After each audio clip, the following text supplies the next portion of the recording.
Hello everyone, তোমরা সবাই কেমন আছো? গুড মর্নিং সবাইকে। সকাল সকাল আবার একটা নতুন ব্লগ নিয়ে চলে এসেছি।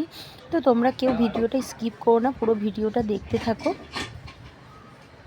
তো পার ডে সকালের যে রুটিনগুলো যেটা আমার প্রতিদিনের কাজ থাকে সেটাই তোমাদের সাথে শেয়ার করি। তো সকালের দিকের কাজটা একটু বেশি শেয়ার করি।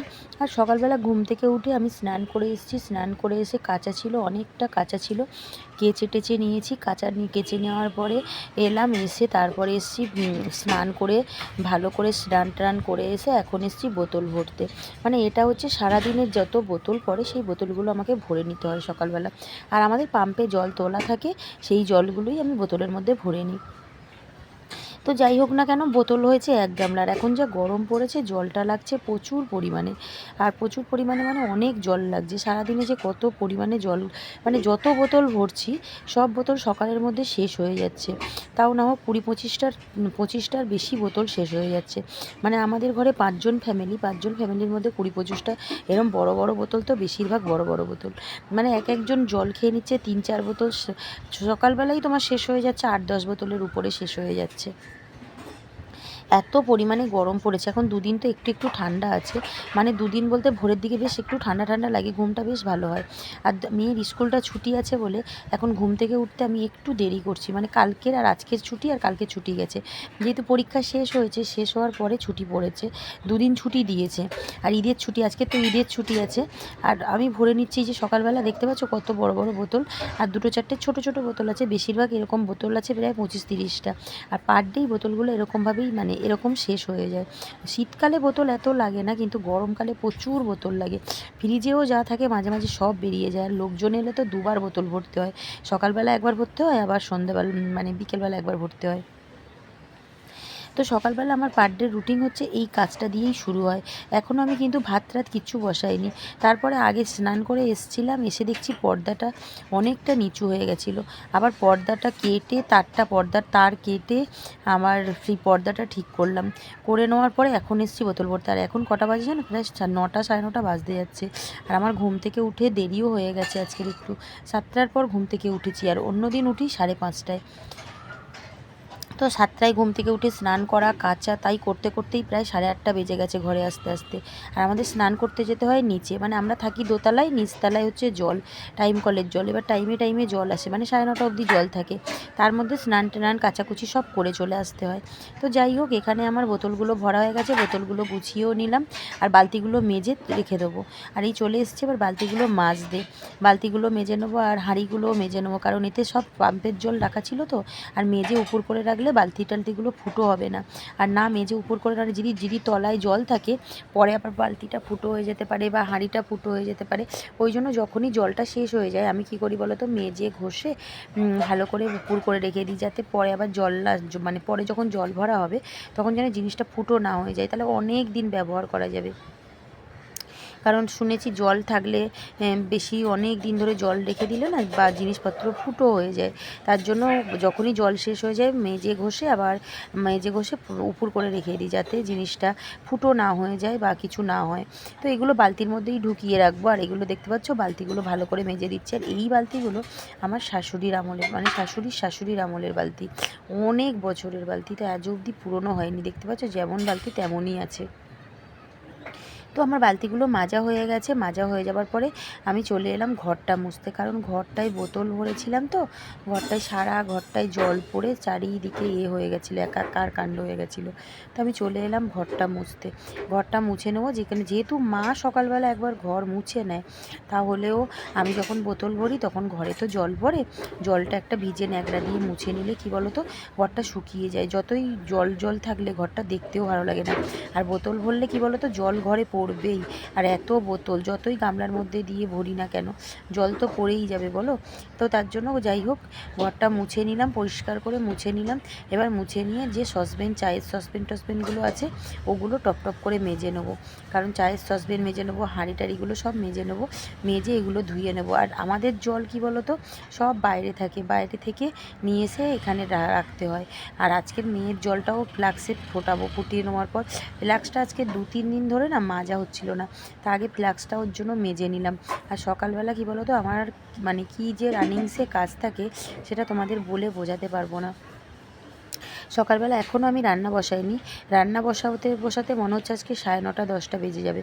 আর এখানে হচ্ছে টিভি চলছে, তোমরা টিভি চলছে মানে এখন হচ্ছে তোমাদের রানী সিরিয়ালটা প্রায় শেষ হতে চলেছে। এই সিরিয়ালটা এমন সিরিয়াল কোনো মাথা মুন্ডু নেই, মাঝে মাঝে আমার এত বিরক্তি লাগে। ঘরে চলে মা দেখতে ভালোবাসে বলে টিভিটা চলে, আমি অত সিরিয়াল ভালোবাসি না আর দেখতেও পছন্দ করি না। তো যাই হোক না কেন, আমার এখানে হাঁড়ি টাড়িগুলো সমস্ত মাজা হয়ে গেছে। এবার আমি বারান্দাটা ধুয়ে নেবো, ধুয়ে জনতায় ভাত বসিয়ে দেবো। আর তোমাদেরকে তো এর আগের ব্লগে বলেছিলাম আমাদের জনতায় অর্ধেক রান্না হয়, গ্যাসে অর্ধেক রান্না হয়। কারণ আমাদের গ্যাসটা হচ্ছে 1 মাস করতে হয়, আমাদের 3-4 বার রান্নার ঝামেলা থাকে বলে না, ওই জন্য গ্যাস 1 মাস হতে চায় না, শেষ হয়ে যায়। ওই জন্য জনতায় অর্ধেক রান্না হয়, আর গ্যাসে অর্ধেক রান্না হলে 1 মাস 10 দিন 15 দিন করে গ্যাসটা হয়ে যায়। আর আজকে যেহেতু বৃহস্পতিবার, মা দেখতে পাচ্ছ কত সুন্দর ঠাকুরের মালা টালা ধূপ টুপ দিয়ে কি সুন্দর, আমাদের মানে যত পেতলের ঠাকুর পাথরের ঠাকুর সব আছে, সব মা খুব সুন্দর করে সাজিয়ে এখানে পুজো করছে। তো মা পুজোর দিকে আছে আর আমি এসেছি সবজি কাটতে। তো ভাতটা আমি বসিয়ে দিয়েছি। আর এটা হচ্ছে কুলেখাড়া, আজকে রবিবারে নিয়ে এসেছিলাম এই কুলেখাড়াটা, একদম শুকিয়ে শুকিয়ে গেছে। মানে আমি 2-3 দিন আগে এদিক ওদিক ডাক্তার দেখাতে যাচ্ছি, এই করতে যাচ্ছি ওই করতে যাচ্ছি, করতে করতে আমার আর খাওয়া হয়ে উঠছে না। আর কুলেখাড়া আগে পাতা থেতো করে রস বের করে খেতাম কাঁচাটা, আর এখন সেভাবে খাই না। এখন কি করি বলো তো, পাতা থেতো করি না, ডাইরেক্ট কী করি, ফুটিয়ে নিই ভালো করে ধুয়ে, মানে পাতাগুলো নিয়ে নিই, মানে ডগার ডগার পাতাগুলো নিয়ে নিয়ে ভালো করে বেছে নিই, কারণ পাতায় সবসময় ফাঁদ থাকার ভয় থাকে। পাতাটাকে ভালো করে বেছে নিই, ডগাগুলো নিয়ে নিয়ে ভালো করে ধুয়ে সেদ্ধ করে নিই, সেদ্ধ করে নুন দিয়ে একটু সেদ্ধ করে জলটা খেয়ে নিই, আর পাতাটাকে আলুর সাথে মেখে খেয়ে নিই। মানে কী বলো তো, এতে কী বলো তো, শরীরের জলটাও গেল পাতাটাও গেল, কোনোটাই ফেলা হলো না। আর ফাঁদ যে পাতাগুলো আছে সমস্ত পোকা পাতাগুলো আর বেশি মোটা মোটা ডান্ডিগুলো ফেলে দিই। আগে সব থেতো করে রস বের করে নিতাম, এখন আর ওইভাবে খাই না। তো যাই হোক, আজকে রান্না হবে বাঁধাকপির তরকারি হবে, আলু ভেন্ডি ভাজা হবে। আর পেঁপেটা না, এই যে পেঁপেটা দেখছো, পেঁপেটা কিন্তু একদম পেকে গেছে, পেঁপেটা ভাবছি একটু কাঁচা খাবো। পেঁপে কাঁচা খেতে আমার ভীষণ ভালো লাগে। আর পাকা পেঁপে কি মিষ্টি হয়েছে, পেঁপেটা খুব সুন্দর মিষ্টিও হয়ে গেছে। তো যাই হোক, আমি এই ভাতের মধ্যে আলুটা দিয়ে দিচ্ছি, কারণ ওই যে পাতাটা কুলেখাড়া পাতাটা ওটা সেদ্ধ করবো, ওই পাতাটার সাথে আলুটা মেখে ভাতের সাথে খেলে না খুব ভালোই লাগে, গরম গরম ভাতের সাথে খেলে ভালো লাগে। আর আমি তো সকালবেলা রান্না করি, তোমাদের দাদাভাই কাজে বেরিয়ে যায়, সকালবেলা বেরিয়ে যাওয়ার পরে দাদাভাই বেরিয়ে যাওয়ার পরে মেয়েকে খাইয়ে আমি নিজেও খেয়ে নিই। তখন প্রায় 12টা 12:30 বাজে আমাদের খাওয়া দাওয়া হয়ে যায়। সকালবেলার খাওয়াটা আমি 12টা 12:30টার মধ্যেই খাই আর কি। তো যাই হোক না কেন, পাতাগুলো বেছে নেবো, নিয়ে বাঁধাকপিটা কাটবো আর আলু ভেন্ডিটা কেটে নেবো। কাটলে মোটামুটি আজকের বৃহস্পতিবার নিরামিষ, তো আজকের আমাদের লক্ষ্মীবারে নিরামিষ হয়, বাড়িতে কোনো মাছ মাংস হয় না। অনেকের বাড়িতেই দেখবে লক্ষ্মীবারে মাছ মাংস খায় না, তো আমাদের বাড়িতে খায় না। যদিও এরা বাঙাল, কিন্তু বাঙাল হলেও আমার শাশুড়ি কোনো দিন আমি বিয়ের পর দিয়েছে দেখছি বৃহস্পতিবারে সবসময় নিরামিষ হয়, আর কোনো দিন মাছ মাংস হয় না। কিন্তু আমার বাপের বাড়ি আবার দেখেছি বৃহস্পতিবারেও মাছ হয়, তো এখানে দেখেছি বৃহস্পতিবারে মাছ হয় না। সবার তো সব নিয়ম এক হয় না। তো যাই হোক, এখানে কুলেখাড়া পাতাগুলো বেছে ডগাগুলো জাস্ট নিয়ে নিচ্ছি, আর পাতাগুলো একদম ফাঁদ পাতাগুলো নিচ্ছি না, সব ফেলে দিচ্ছি। কারণ এখন যা পাতায় যা নোংরা থাকে, যার জন্য ওই জন্য একবার তো ভুগেছি, ওই জন্য এখন যা কাটি ভালো করে দেখে শুনে ভালো করে দেখে নিজে পাতাগুলো ভালো কিনা। আর এই উচ্ছেটা একদম পুরো পেকে গেছে, আর পোকের বাটা কী বলো তো, পোকা পোকা মতো হয়ে গেছে, ভাবছি ভালো করে বেছে কাটতে হবে। কালকেরও অনেক উচ্ছে ছিল, কালকের উচ্ছে ভাজা করে খেয়ে নিলাম, মানে উচ্ছে ভাজা করেছিলাম। আজকে দেখছি উচ্ছে অনেকটা ছিল, সেটাও কেটে নিয়েছি। তো যাই হোক, এখানে সবজির খোসাগুলো এবার সমস্ত বাইরে ফেলে দেবো। আর সজনে ডাঁটাও ছিল, সজনে ডাঁটা আর আলু উচ্ছে তেতো হবে, আর তোমার বাঁধাকপি হবে, আর ভেন্ডি আলু ভাজা হবে। আর মা মুগ ডাল, এই মটর ডাল করছে, মা মটর ডাল দিয়ে দেবে। তো যাই হোক, আজকে দেখতে পাচ্ছ এই বৃহস্পতিবারের মেনুটা হচ্ছে এটাই থাকবে, আর কিছুই হবে না। আর কত সবজির খোসা দেখতে পাচ্ছ, এত সবজির খোসা হয়েছে, মানে 3-4 রকমের সবজি কাটা হয়েছে, 3-4 রকমের রান্না হবে। তো চলো বন্ধুরা, ঘরটাও ঝাঁট দিয়ে পরিষ্কার করে নিলাম, সবজি কাটাও হয়ে গেছে আমার, একদম কমপ্লিট হয়ে গেছে সবজি কাটা। এবার ভাতটাকে না তুলে নেবো, ভাতটা যেহেতু উপর দিয়ে রেখেছিলাম, বেশ অনেকক্ষণ হয়ে গেছে ভাতটা আমি উপর দিয়েছিলাম, তো ভাতটা এবার তুলে ঘরে রেখে দেবো। আর ভাতটা মনে হচ্ছে আজকের একটু শক্ত শক্ত হয়েছে। তো যাই হোক না কেন, শক্ত ভাত খেতে আমার ভালো লাগে, কিন্তু আমার বর আমার মেয়েরা একদম খেতে পারে না।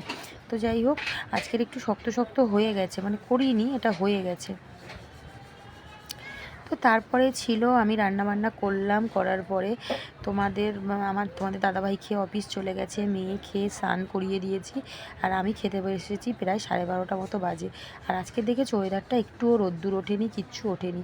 আমি এই বাঁধাকপির তরকারি নিয়েছি আর এই কুলেখাড়া পাতাটাকে আলু দিয়ে মেখে নিয়েছি, এইটা দিয়েই ভাত খাবো এখন। আর আলু ভেন্ডি ভাজাটা খাবো না, ভালো লাগছে না আলু ভেন্ডি ভাজাটা খেতে। তো বাঁধাকপির তরকারি দিয়ে আর ওই কুলেখাড়া দিয়ে আলু দিয়ে মেখেছি, নুন দিয়ে তেল দিয়ে একটা কাঁচা লঙ্কা দিয়ে মেখেছি। কাঁচা লঙ্কা একটা গোটা নিয়েছি খাবো বলে, সাহস করে নিই ঠিকই কাঁচা লঙ্কা, কিন্তু আমি খেতে পারি না, এত ঝাল লাগে। তো বন্ধুরা ভাত টাতগুলো খেয়ে নিই, এখন ভাত টাতগুলো খেয়ে নিয়ে তারপরে তোমাদের সাথে আবার কথা বলবো। তো আজকের মেনুটা তো তোমাদের সাথে শেয়ার করলাম, তো তোমরা প্লিজ দেখো, কেউ স্কিপ করে যেও না ভিডিওটা।